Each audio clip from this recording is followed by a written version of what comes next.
संध्या का पवित्र समय है और देखो, अयोध्या के प्रत्येक द्वार पर दीप प्रज्वलित हो रहे हैं। इस प्रकाश को देखकर मेरा मन अत्यंत प्रसन्न हुआ है। जिस घर की चौखट पर श्रद्धा का ये दीप जलता है, वहां धर्म और समृद्धि का स्वयं वास होता है। एक बार की बात है, पंचवटी में संध्या का समय था। सूर्यदेव अपनी लालिमा बिखेरते हुए पश्चिम दिशा में अस्ताचल की ओर बढ़ रहे थे। चारों ओर आकाश में सुनहरी आभा छाई हुई थी। वन की लताएं मंद मंद गुनगुना रही थी और समस्त वातावरण में एक दिव्य शांति व्याप्त थी। उसी समय माता सीता ने प्रभु श्री राम से हाथ जोड़कर पूछा, हे नाथ, हे रघुनंदन, अयोध्या में मैंने देखा है कि संध्या के समय प्रत्येक घर के द्वार पर दीप प्रज्वलित तो होता रहता है। ये देखकर मेरे मन में एक प्रश्न उठता है कि आखिर ये परंपरा क्यों निभाई जाती है, और जो भक्त संध्या के समय अपने द्वार पर दीप जलाता है, उसे कौन सा पुण्य फल प्राप्त होता है। सीता जी के मुख से ये प्रश्न सुनकर भगवान श्री राम मंद मुस्कान के साथ बोले, हे प्रिय, तुम्हारे ये प्रश्न अत्यंत उत्तम और लोक कल्याणकारी है। संध्या का दीप केवल प्रकाश नहीं देता, ये अज्ञान के अंधकार को मिटाने वाली ब्रह्म ज्योति है। जो व्यक्ति श्रद्धा से संध्या दीप जलाता है, वह न केवल अपने घर को आलोकित करता है, बल्कि अपने कर्मों, विचारों और आत्मा को भी प्रकाशित करता है। हे जनक नंदिनी, इस संबंध में मैं तुम्हें एक पौराणिक कथा सुनाता हूँ, जो इस दीपक के दिव्य रहस्य को प्रकट करती है। हे प्रिय, बहुत समय पहले की बात है, जब अयोध्या नगरी सर्वमय शोभा से आलोकित होती थी। उस पवित्र नगरी में धर्म, सत्य और मर्यादा का वास था। मार्गों पर वेद मंत्रों की मधुर गूंज सुनाई देती थी और हर आंगन से पूजा की ध्वनि वातावरण को पवित्र बनाती थी। उसी दिव्य भूमि में एक अत्यंत ज्ञानी, तपस्वी और धर्म शास्त्रों में निपुण ब्राह्मण रहता था, जिसका नाम सूरदर्शन था। सूरदर्शन का जीवन ज्ञान का प्रकाश स्तंभ था। उसने वेद, उपनिषद, स्मृतियों, आर्यकन और ब्रह्म सूत्रों का गहन अध्ययन किया था। धर्म शास्त्र के प्रत्येक सूक्ष्म नियम की उसे पूरी जानकारी थी। यज्ञ अनुष्ठान और वेद पाठ में उसकी निपुणता इतनी अद्भुत थी कि नगर के लोग उसे ब्राह्मण श्रेष्ठ कहकर संबोधित करते थे। परंतु हे प्रिय, उसके पास ज्ञान तो था, किंतु भक्ति का मधुर रस उसके जीवन में नहीं था। वह पूजा करता था, पर केवल एक कर्तव्य के रूप में। उसके हृदय में श्रद्धा की वे आदरता, प्रेम का वे भाव और समर्पण की वे गहराई नहीं थी, जो किसी सच्चे भक्त के हृदय में होती है। उसके जीवन में ये कमी उसके ही घर में पूरी तो होती थी। क्योंकि उसकी पत्नी सुशीला एक अत्यंत पुण्यवती, सती और भक्तिमती नारी थी। सुशीला का जन्म ही मानो भक्ति के लिए हुआ था। उसका मन हर क्षण ईश्वर में रमा रहता था।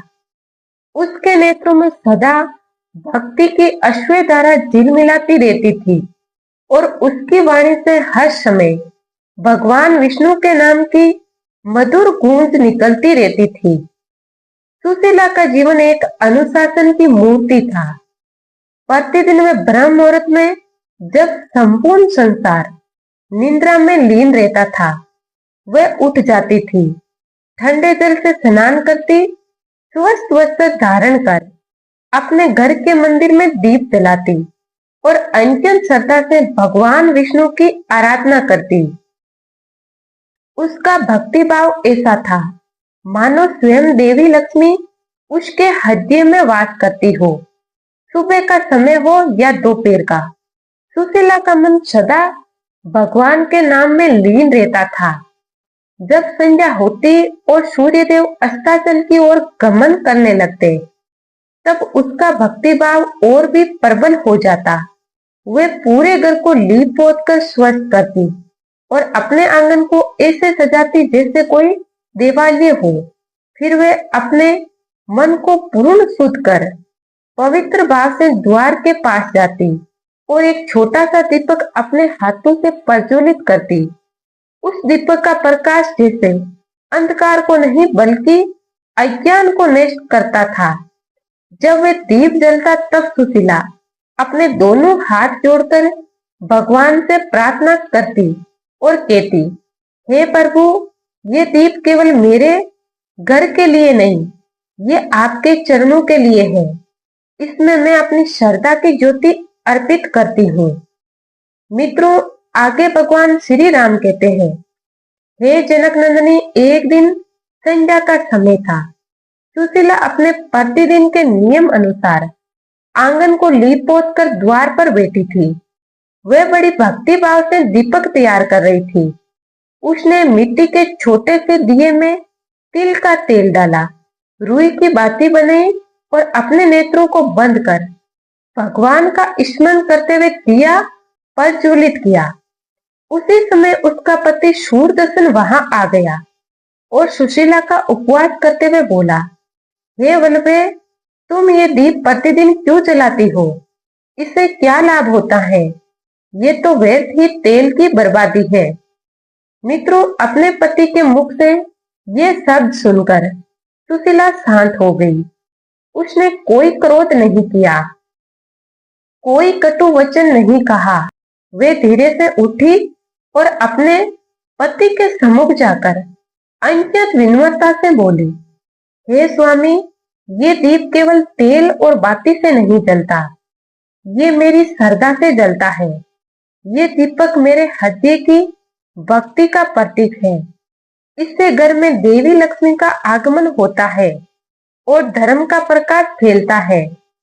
अपनी पत्नी की ये बात सुनकर शूरदर्शन, जो तर्क और ज्ञान के अभिमान में डूबा था, हंसकर बोला, हे वल्लभे, यदि ये दीप इतना चमत्कारी है तो ठीक है। मैं भी देखना चाहता हूँ कि क्या ये तुम्हें किसी संकट से बचा सकता है। वैसे तो मुझे ये सब अंधविश्वास प्रतीत होता है। अपने पति की इन बातों को सुनकर सुशीला को बहुत दुख हुआ, परंतु उसने कुछ नहीं कहा। उसने केवल शांत स्वर में इतना कहा, हे स्वामी, संकट के समय भक्ति की परीक्षा होती है और जो भक्त सच्ची होती है वह हर परीक्षा में उत्तीर्ण होती है। इतना कहकर वह घर का काम करने चली गई। मित्रों, धीरे धीरे समय बीतता गया, ऋतुएं बदली, समय बदला। फिर एक दिन अचानक से कुछ ऐसा घटित हुआ जो शूरदर्शन के जीवन की दिशा ही बदल देने वाला था। अयोध्या नगरी पर एक भयंकर अकाल का प्रकोप छा गया। आकाश महीनों तक सूना पड़ा रहा। बादल आते तो थे पर बरसते नहीं थे। खेत सूख गए, तालाबों का जल समाप्त हो गया और धरती की गोद में दरारें पड़ गई। संपूर्ण नगर भय और पीड़ा में डूब गया। अनाज के दाम आकाश छूने लगे। भूख के कारण बच्चे रोने चीखने लगे। माता पिता ऐसा होकर उन्हें निहारते। धीरे धीरे वे अकाल इतना बढ़ा कि राजमहल तक में अन्न की कमी होने लगी। मित्रों, आगे भगवान श्री राम जी कहते हैं, हे जनक नंदनी, उस विपत्ति की अग्नि से शूरदर्शन का घर भी अछूता ना रहा। जिस घर में कभी यज्ञों का धुआं उठता था, वहां अब चूल्हा तक ठंडा पड़ा था। वेद पाठ का स्वर अब भूख की आह से दब गया था। घर में रखे अन्न के दाने समाप्त हो चुके थे और जल का एक पात्र तक दुर्लभ हो गया था। शूरदर्शन, जो स्वयं को बड़ा ज्ञानी समझता था, अब विवश हो गया। उसके मुख पर निराशा की रेखाएं उभर आई। परंतु इतना सब कुछ होने के बाद भी सुशीला का विश्वास अडिग था। उसने अपने प्रभु में विश्वास कभी नहीं छोड़ा। वे भूखी रह लेती थी, परंतु दीपक फिर भी जलाती थी। उसने अपने नेत्रों में आशा की ज्योति रखी और अपने पति से कहा, हे स्वामी, ये दीप चाहे कितना ही छोटा हो, पर इसका प्रकाश मेरे विश्वास से बड़ा है। जब तक ये दीप जलेगा हमें कुछ नहीं होगा। मित्रों, वे हर संध्या उसी प्रकार द्वार पर दीप प्रज्वलित करती रही। उसके घर में अन्न जल समाप्त हो चुका था। इसके बाद भी वे दीप जलाती थी, क्योंकि ईश्वर के प्रति उसका विश्वास अटल था। हे जनक नंदिनी, समय की विराट बड़ी अद्भुत थी। चारों ओर भयंकर अंधकार फैला हुआ था। आकाश में ना तारा झिलमिला रहा था, ना चंद्रमा की कोई किरण धरती पर उतर रही थी। दिशाएं मौन थी, वायु थमी हुई थी और अयोध्या की गलियां सूनी पड़ी थी। हर घर में भूख और चिंता का साया था, परंतु सूरदर्शन के द्वार पर फिर भी एक दीपक जल रहा था। वही संध्या दीप जिसे सुशीला हर दिन जलाती थी। वे दीप उस रात पहले से अधिक उज्जवल था। उसकी लौ मानो किसी अदृश्य शक्ति का संकेत दे रही थी। सुशीला उस दीप के सामने बैठी प्रभु का स्मरण कर रही थी। उसके नेत्रों में थकान थी, पर विश्वास की आभा अभी भी झिलमिला रही थी। उसके हृदय में बस एक ही भाव था, प्रभु, मेरा दीप आपका प्रतीक है। जब तक ये जलता रहेगा मेरा मन भी आपके चरणों से जुड़ा रहेगा। वे मन ही मन परमात्मा से प्रार्थना कर रही थी कि तभी अचानक से वातावरण में एक अद्भुत परिवर्तन हुआ। दीपक की लौ एकाएक ऊंची उठी और चारों ओर एक दिव्य प्रकाश फैल गया। सुशीला ने चकित होकर इधर उधर देखा। उसे समझ में नहीं आ रहा था कि उसके साथ क्या हो रहा है। तभी उसकी दृष्टि द्वार पर पड़ी, जहां एक अत्यंत सुंदर, तेजोमय और दिव्य स्त्री खड़ी थी। उनका रूप ऐसा था कि वर्णन करना कठिन था। उनके वस्त्र स्वर्ण के समान चमक रहे थे। उनके नेत्रों से करुणा की मधुर किरण निकल रही थी और उनके चरणों के स्पर्श से पृथ्वी पर पुष्प खिल उठे थे। हे जनक नंदिनी, वे कोई साधारण नारी नहीं थी। वे धन की देवी लक्ष्मी, महालक्ष्मी थी, जो समस्त ऐश्वर्य, सौभाग्य और करुणा की अधिष्ठात्री है। देवी लक्ष्मी को देखकर सुशीला का हृदय भक्ति से भर उठा। उसने तुरंत अपने दोनों हाथ जोड़ लिए। उसके नेत्रों से अश्रुधारा बह निकली। वह कुछ बोल भी नहीं पाई, बस श्रद्धा से झुककर देवी के चरणों में गिर पड़ी। लक्ष्मी जी ने करुणा भरी दृष्टि से उसकी ओर देखा और मधुर स्वर में बोली, पुत्री सुशीला, उठो। मैं तुम्हारी भक्ति से अत्यंत प्रसन्न हूँ।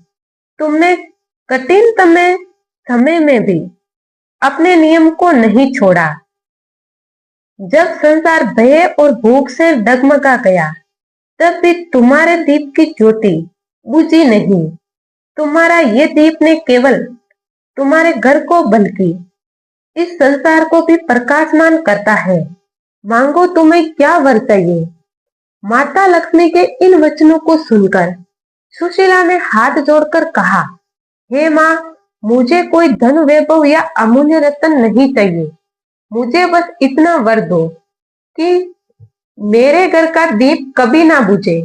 ये दीप सदा आपके चरणों में जलता रहे। मेरे कुल में सदा धर्म, शांति और सुख का वास बना रहे और किसी भी युग में मेरे वंशज इस दीप की महिमा को भूले नहीं। सुशीला के निश्चल और कोमल स्वभाव को देखकर देवी लक्ष्मी मुस्कुराने लगी। उनके नेत्रों में मातृत्व का तेज और कृपा का सागर उमड़ आया। उन्होंने अपना वृद्ध हस्त सुशीला के मस्तक पर रखा और मधुर वाणी में कहा, तथास्तु पुत्री, तुम्हारे घर में सदा प्रकाश रहेगा। ये दीप कभी नहीं बुझेगा और जो भी मनुष्य संध्या के समय श्रद्धा और भक्ति से दीप प्रज्वलित करेगा, उसके जीवन से दरिद्रता, रोग और भय सदा दूर रहेंगे। उसके घर में सदा मेरा स्थायी निवास होगा और देवता स्वयं उसकी रक्षा करेंगे। ये दीप केवल तेल का नहीं, श्रद्धा का प्रतीक होगा। जो इसे दीप को सच्चे भाव से जलाएगा, उसका जीवन अलौकिक हो जाएगा। ये कहते ही देवी का स्वर धीरे धीरे मंद होने लगा। उसके चारों ओर का प्रकाश और भी प्रखर हो गया और माता लक्ष्मी अदृश्य हो गई। अब वहां केवल दीपक की लौ जल रही थी, परंतु उस लौ में अब देवी लक्ष्मी का आशीर्वाद झिलमिला रहा था। सुशीला ने अश्रुपूरित आंखों से दीपक की ओर देखा और सिर झुकाकर प्रणाम किया। उसका हृदय शांति और आनंद से भर गया, क्योंकि उस क्षण उसे अनुभव हुआ कि भक्ति कभी व्यर्थ नहीं जाती और सच्ची श्रद्धा स्वयं ईश्वर को प्रकट कर देती है। मित्रों, आगे भगवान श्री राम माता सीता जी से कह रहे हैं, हे प्रिय सीता, वह संध्या तो सुशीला के लिए जैसे किसी चमत्कार की रात थी। अगले दिन भोर का अरुणोदय हुआ। सूर्यदर्शन की निद्रा खुली और जब उसने नेत्र खोले तो दृश्य उसके सामने था। उसे देखकर वह स्तंभ रह गया। जहां कल तक उसके घर की कोठारें सुनी थी, वहां अब अनाज से भरे बर्तन रखे थे। धान, गेहूं, चावल और फल सब्जियां सुव्यवस्थित रूप से रखी थी। घर के आंगन में मधुर सुगंध फैली हुई थी, मानो वसंत स्वयं वहां उतर आया हो। वातावरण में ऐसी शांति और दिव्यता थी कि हृदय स्वयं ही श्रद्धा से भर उठे। सूरदर्शन ने विस्मय से इधर उधर देखा। उसे कुछ समझ में नहीं आ रहा था, आखिर ये सब कैसे हुआ। वह तुरंत अपनी पत्नी के पास गया और उससे पूछने लगा, हे वल्लभ, ये सब कैसे हुआ? कल तक तो हमारे घर में एक दाना तक नहीं था और आज यहाँ इतना अन्न, इतनी समृद्धि, ये कैसे संभव हुआ? सुशीला के चेहरे पर शांत मुस्कान थी। उसने सहज स्वर में उत्तर दिया, स्वामी, ये किसी मनुष्य का कार्य नहीं, ये उस दीपक की कृपा है जिसे आप वेद समझते हो। वही दीप जो हर संध्या प्रभु के चरणों में अर्पित होता था। उसी की कृपा से मां लक्ष्मी स्वयं कल रात यहाँ पधारी थी और उन्होंने आशीर्वाद दिया कि इस घर का दीप कभी ना बुझे, और उनके इस आशीर्वाद के कारण ये सब चमत्कार हुआ है। ये सुनते ही सूरदर्शन के नेत्र नम्न हो गए। उसके भीतर पश्चाताप की अग्नि और भक्ति की लहर एक साथ उठी। वे भाव विवल होकर बोला, सच कहा तुमने सुशीले। मैं ज्ञान के अभिमान में अंधकार में जी रहा था और आज इस छोटे से दीप ने मुझे प्रकाश का सच्चा अर्थ सिखाया। मैंने शास्त्रों में बहुत कुछ पढ़ा, पर आज तुम्हारी भक्ति ने मुझे साक्षात धर्म का स्वरूप दिखा दिया। वह पत्नी के चरणों में झुक गया और प्रणाम करते हुए बोला, आज से मैं भी तुम्हारे साथ संध्या दीप जलाऊंगा। ये दीप अब केवल केवल तुम्हारे ही नहीं, बल्कि हम दोनों के जीवन का दीप बनेगा। मित्रों, उस दिन से सूरदर्शन और सुशीला दोनों ने संध्या के समय द्वार पर दीप प्रज्वलित करने का नियम बना लिया। दिन बीतते गए और उनके जीवन में सुख, शांति और समृद्धि का प्रवाह लौट आया। उनका घर जहां कभी दुख की छाया थी, अब वहां भक्ति का प्रकाश फैल गया। धीरे धीरे ये चमत्कार नगर में फैल गया। पड़ोसी उससे पूछते, आखिर ये सब कैसे हुआ? तो सुशीला मुस्कुराकर कहती, संध्या का दीप केवल घर का नहीं, हृदय को भी आलोकित करता है। उसकी बातें सुनकर लोग प्रेरित होने लगे और देखते ही देखते अयोध्या की प्रत्येक गृहिणी ने यह संकल्प लिया कि वे भी प्रतिदिन संध्या के समय दीप प्रज्वलित करेगी। फिर एक दिन ऐसा आया कि समस्त अयोध्या में प्रत्येक घर के द्वार पर दीप जलने लगे और उन्हें देखकर ऐसा प्रतीत हो रहा था मानो धरती पर असंख्य तारे उतर आए हो। हर द्वार पर प्रकाश था, हर हृदय में भक्ति। आकाश में देवता भी उस दृश्य को देखकर प्रसन्न हुए और लक्ष्मी जी ने स्वयं विष्णु लोक से मुस्कुराकर कहा, हे त्रिलोकीनाथ, देखो, एक सुशीला की भक्ति ने पूरे नगर को आलोकित कर दिया। मित्रों, यहाँ श्री राम माता सीता से कह रहे हैं, हे प्रिय सीता, तभी से ये परंपरा चली आ रही है कि जब संध्या का समय होता है और सूर्य देव अस्ताचल की ओर बढ़ते हैं, तो हर घर के द्वार पर एक छोटा सा दीप प्रज्वलित किया जाता है। वे दीप केवल प्रकाश का नहीं, श्रद्धा, समर्पण और भक्ति का प्रतीक होता है। हे जनक नंदिनी, ये दीप केवल आलोक नहीं देता, ये धर्म का दीप है। जब मनुष्य संध्या बेला में श्रद्धा से दीप जलाता है, तो वह अपने भीतर के अंधकार, लोभ, क्रोध और मोह को मिटा देता है। ये दीप स्मरण कराता है कि अंधकार चाहे कितना भी गहरा हो, एक छोटी सी ज्योति भी उसे पराजित कर सकती है। जिस घर में दीप जलता है, वहां देवी का, लक्ष्मी का निवास होता है। वहां दरिद्रता, रोग और भय प्रवेश नहीं कर सकते। जो दीपक श्रद्धा से द्वार पर जलाया जाता है, वह सभी पापों का नाश करता है और नकारात्मक शक्ति घर में प्रवेश नहीं करती। घर में सुख शांति बनी रहती है। प्रभु श्री राम के मुख से, श्री मुख से इस कथा को सुनकर माता सीता ने भाव विभोर होकर कहा, हे प्रभु, आपके श्री मुख से ये कथा सुनकर मैं धन्य हो गई हूँ। प्रभु, ये दीप तो केवल प्रकाश नहीं, ये भक्ति का स्वरूप है। अब समझ आया कि संध्या दीप का इतना महत्व क्यों है। भगवान श्री राम ने मुस्कुराकर कहा, हे प्रिय, दीपक केवल तेल और बाती से नहीं जलता, वे तो भक्त के हृदय की श्रद्धा से जलता है। जो दीप प्रेम से जलाया जाता है, वही मनुष्य के लिए स्वर्ग का द्वार खोलता है। फिर माता सीता दूसरा प्रश्न पूछते हुए कहती है, हे प्रभु, क्या इस दीपक को जलाने के लिए कोई नियम भी है? और इसके साथ ही मैं ये जानना चाहती हूँ कि किन स्त्रियों को इस दीपक को नहीं जलाना चाहिए। मित्रों, यहाँ श्री राम माता सीता से कह रहे हैं। माता सीता के इस प्रश्न को सुनकर भगवान श्री राम एक रहस्यमय मुस्कान के साथ बोले, हे प्रिय, प्रत्येक दीप को प्रज्वलित करने के उसके नियम होते हैं। उसी प्रकार इस दीप का भी नियम है। पहला नियम यह है कि जब ग्रहण का समय हो, तो उस समय दिया नहीं जलाना चाहिए। और दूसरा, जब तेज आंधी या तूफान चल रहा हो, तो नहीं जलाना चाहिए, क्योंकि यह अपशगुन माना जाता है। और तीसरा नियम यह है कि जब घर में कलह, अपवित्रता या मृत्यु शोक का समय हो, तब नहीं जलाना चाहिए। दीपक जलाते समय एक बात का विशेष ध्यान रखें। दीपक की लो सदैव पूर्व या उत्तर दिशा की ओर होनी चाहिए। इससे धन और समृद्धि के योग बनते हैं। इसके साथ ही दीपक में जो बाती होती है, उसका भी ध्यान रखें।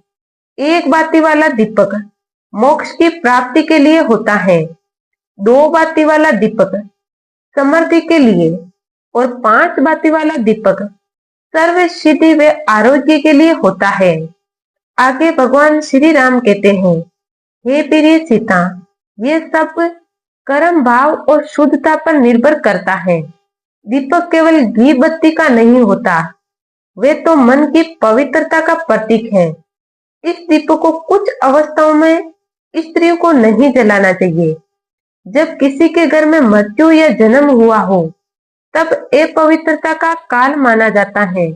उस समय किसी भी प्रकार का धार्मिक कर्म, पूजन या दीपदान वर्जित होता है, क्योंकि उस काल में घर की ऊर्जा असंतुलित होती है। वे देवंग उस स्थान से दूर रहते हैं। दूसरा है ऋतु काल। ये काल स्त्री के शरीर की स्वाभाविक शुद्धि का समय होता है। इस अवधि में स्त्री को विश्राम और स्थिरता दी जाती है ताकि उसका शरीर और मन दोनों संतुलित रहे। इसलिए धर्म में कहा गया है कि इस अवस्था में पूजा व्रत या दीपदान नहीं करना चाहिए। जब शरीर की ऊर्जा पुनः शुद्ध हो जाती है तब वे पुनः इन कार्यों को में सम्मिलित हो सकती है। तीसरा है क्रोध ए शांति या शोक की अवस्था। जब स्त्री इन अवस्थाओं में हो तो उसे दीपक नहीं जलाना चाहिए, क्योंकि दीपक तभी प्रभावी होता है जब मन शांत और भाव श्रद्धा से भरे हो। क्रोधित या दुखी मन से जलाया गया दीपक प्रकाश तो देता है पर आशीर्वाद नहीं लाता। आगे श्री राम जी कहते हैं, हे प्रिय, इस प्रकार से आज का ये प्रसंग समाप्त हुआ। आशा करते हैं आपको आपके प्रश्नों के उत्तर मिल गए होंगे। तभी माता सीता कहती है, हे प्रभु, आपके द्वारा ये ज्ञान प्राप्त करके मैं धन्य हो गई। मैं इस ज्ञान का समस्त लोकों में प्रचार करूंगी और द्वार पर दीपक जलाने का महत्व बताऊंगी। प्रिय मित्रों, इस प्रकार से आज की ये पावन कथा समाप्त हुई। आपको ये कथा अच्छी लगी हो तो एक बार प्रेम से बोले जय श्री कृष्ण, जय भोलेनाथ। प्रिय श्रोतागणों, वीडियो को अंत तक देखने के लिए आप सभी का बहुत बहुत आभार। जय सिया राम।